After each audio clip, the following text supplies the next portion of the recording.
She is a true American original, trend-setting, mind-bending Madonna, an icon for the past 3 decades, if sometimes a controversial one. She is tiny in person, but her accomplishments are huge. She is quite simply the top-selling female recording artist of all time. You might think that would be quite enough. You'd be wrong. She's busier than ever. On February 3rd, a film she co-wrote and directed called W.E. opens. 2 days later, she performs at the Super Bowl. The last time we saw the reigning queen of pop, she was on her 8th tour, aptly named Sticky and Sweet, doing it all from jumping rope to her signature Vogue. She's come a long way since Like a Virgin. Now, the best-selling female rock artist of the 20th century is about to go on tour again and has just signed a new music deal reportedly worth $40 million. Are you buying lunch? That's what it says, $40 million. Nobody's handed me $40 million. I don't know about that. Looks good on paper. It sure does. But that's not all she's up to. And what? Madonna is also directing her first feature film. Perfect. Good. Check the gate. Directing seems to come naturally. She even directs us. Now you need to open it back. You want to light us? I like that. Your director thing kicks in. Here, move. What are you doing? Now we're both in the light. The film, which she also co-wrote but doesn't appear in, is called W.E. Happy birthday, Wee. Sweet. Wallace and Edward. It explores the controversial love story of King Edward VIII and the twice-divorced Wallis Simpson, a union that would rock the British Empire. Your family will never stand for it. The Prime Minister won't stand for it. Then I'll give up the throne. And I will be the most despised woman in the world. Indeed, she was. Edward gave up the throne for the woman he loved in 1936. Have you ever been loved like that?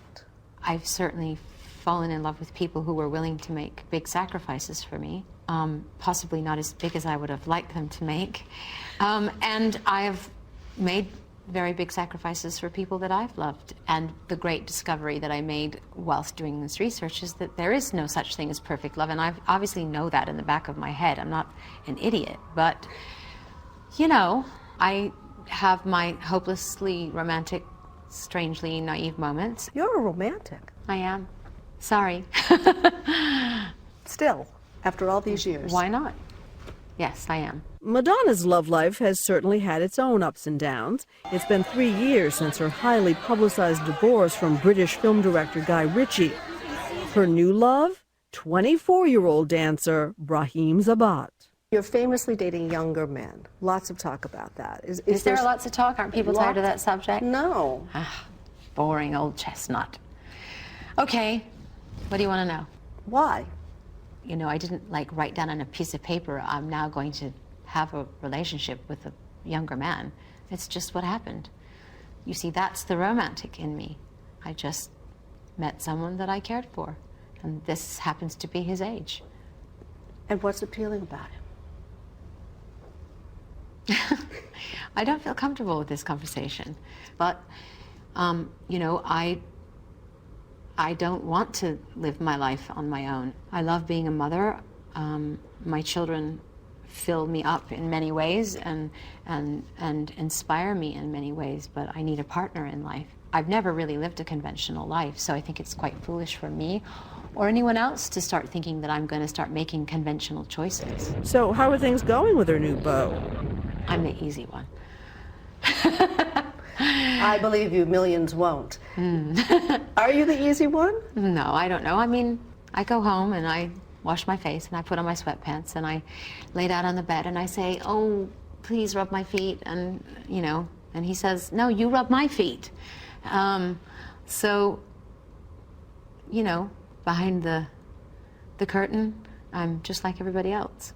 Good. But she's also a master of controversy. The film dives right in, with sparks flying around whether the Duke and Duchess of Windsor were, as has been widely reported, Nazi sympathizers. Because you could have sidestepped the issue. I'm interested that you didn't. You didn't need to deal with that. I didn't, but I wanted to, because I think it was something that was a real shadow that they had to live under. That's a huge libelous accusation. But what about those pictures proving the couple did meet with Hitler in 1937? I do not believe they were Nazi sympathizers. He did have a meeting with Hitler, but so did a lot of heads of states, and that didn't make them a Nazi sympathizer. But I think people started to spin this tale and this yarn, and it was easy for a lot of people to put that label on them. Despite what our FBI may say in retrospect. Well, first of all, the FBI is notorious for lying. And second of all, there is actually no empirical evidence that can prove that they were Nazis or Nazi sympathizers. And you won't be able to give me any evidence. I promise you. Do you end up liking Wallis Simpson? I love her. Yeah, I do. I see her as a human being. I see her. Do you identify with her in some ways? Of course I do. I identify with her ability to survive against all odds. I think she was deeply misunderstood by people, and I think, you know, obviously I can relate to that. She can also relate to the fame and the infamy. This is her movie.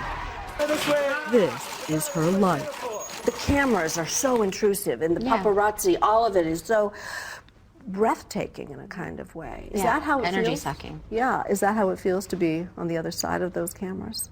Sure, I mean, there's a certain aspect to the cameras that feel like a weapon is being pointed at you and shooting at you. Is it exhausting sometimes? Yeah. Do I get to the end of a red carpet and feel dizzy and like I need to lay down and drink an Alka-Seltzer? Sometimes I do, yeah. Sometimes it really does take your breath away, but, you know, I'm not really in a position to complain. It's a high-class problem. She's got plenty of those, like what's she going to do at the Super Bowl at halftime?